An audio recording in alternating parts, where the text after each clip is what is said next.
Hello and welcome to today's Painful Thought. Today we open our journey for More Painful Thoughts on Life, a video series based on More Painful Thoughts, side-by-side reflections on life, love, hope and healing while neurodivergent. Today let's look at what your calendar says about your heart, a neurodivergent take on priorities. Calendars often say more about our values than we realize, maybe especially for neurodivergent folks. You glance at a week full of appointments, reminders, tiny boxes checked, and still something is missing. It's not the work itself that's exhausting. Well, sometimes it is. But the disconnect between what the calendar captures and what actually feeds your heart. For neurodiverse brains, routines and priorities just can't be separated from meaning. Productivity is fine, but purpose is necessary. Looking at research, it's clear why standard time management advice doesn't always hit home. Executive function differences in ADHD and autism mean top-down planning, picking what's important and sticking with it, can feel slippery and arbitrary. Geertz et al., 2009. There's also a kind of moral gravity.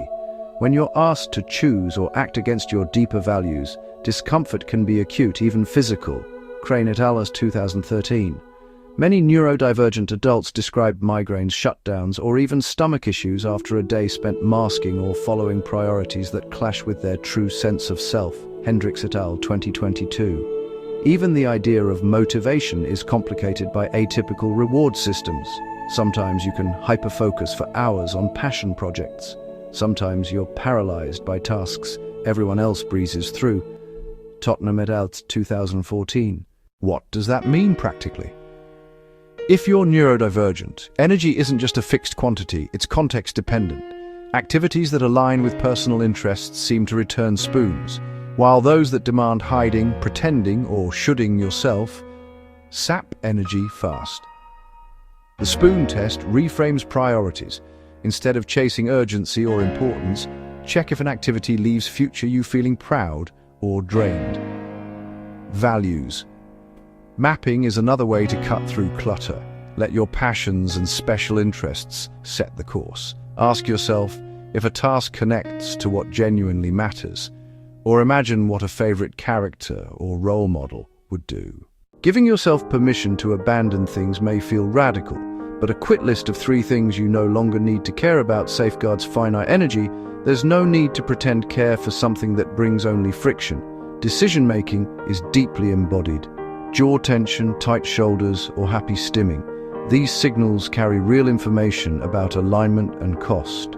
Waiting a day or two before committing leverages what researchers call the impulsivity tax in ADHD. Mismatches aren't just inconvenient, they're hazardous. Chronic misalignment in values and priorities brings measurable increases in burnout, sensory sensitivity, and emotional volatility. Hendricks et al. Was 2022. Meltdowns follow, and no one likes being in the overwhelm, the explosion or implosion of ability to function.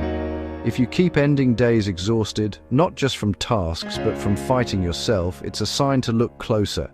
Maybe the planner is less about perfect productivity and more about loving yourself enough to set boundaries with time, attention, and energy.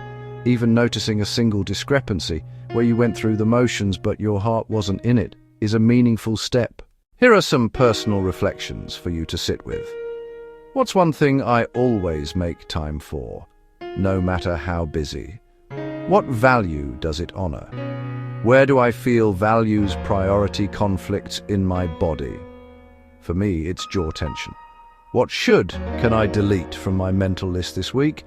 How might my sensory needs be influencing what I can reasonably prioritize? If my values threw a protest sign, what would it say?